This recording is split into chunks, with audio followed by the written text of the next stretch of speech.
দিদিকে ধন্যবাদ জ্ঞাপন করার জন্য আমাদের জনদরদী নেত্রী যে জনদরদী বাজেট পেশ করেছেন। আজ ঘাটাল বিধানসভার অন্তর্গত খরার পৌরসভার উদ্যোগে যুবসাথী ও লক্ষ্মীর ভান্ডার মহিলাদের নিয়ে মহা মিছিলের আয়োজন করেছিল খরার পৌরসভার চেয়ারম্যান।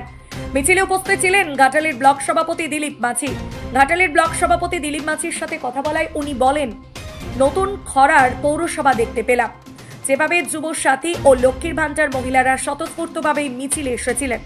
আমি আশাবাদী আগামী বিধানসভা ভোটে খরার ব্যাপকভাবে ঘাটালকে লিড দেবে। দিলীপবাবু বলেন, যুবসাথী ও লক্ষ্মীর ভান্ডারের মহিলাদের উৎসাহ দেখে আমি ভাষা হারিয়ে ফেলেছি। খরার পৌরসভা চেয়ারম্যান বলেন, আজকের এই মিছিলে প্রায় 1000 যুবসাথী ও লক্ষ্মীর ভান্ডার এর মহিলারা এসে উপস্থিত হয়েছিলেন। এর আগে কোনোদিন এরকম মিছিল হয়নি। কি বলছেন বিস্তারিত শুনুন।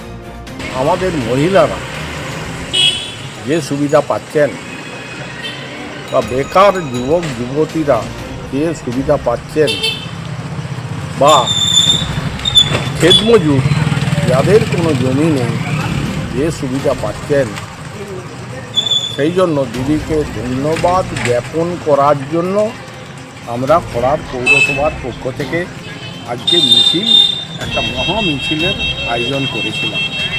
আমাদের জনদরদী নেত্রী যে জনদরদী বাজেট পেশ করেছেন, সেই পরিপ্রেক্ষিতে আজকে আমাদের খরার শহর তৃণমূল কংগ্রেসের ডাকে একটা মিছিলের আয়োজন করা হয়েছিল। তো মিছিলে যেভাবে স্বতঃস্ফূর্তভাবে আমাদের মা বোনেরা এসে উপস্থিত হয়েছে দেখার মতো। সত্যি কথা বলতে আমরা এতটাও আশা করিনি যে মানুষ এত স্বতঃস্ফূর্তভাবে আমাদের সাথে আছে। তো এর থেকে বোঝা যায় আমাদের রাজ্যে আবার মমতা ব্যানার্জি চতুর্থবারের জন্য মুখ্যমন্ত্রী হচ্ছেন। এবং ঘাটাল থেকে নকিবুল ইসলামের রিপোর্ট, আপনারা দেখছেন বাংলার আওয়াজ। সত্য।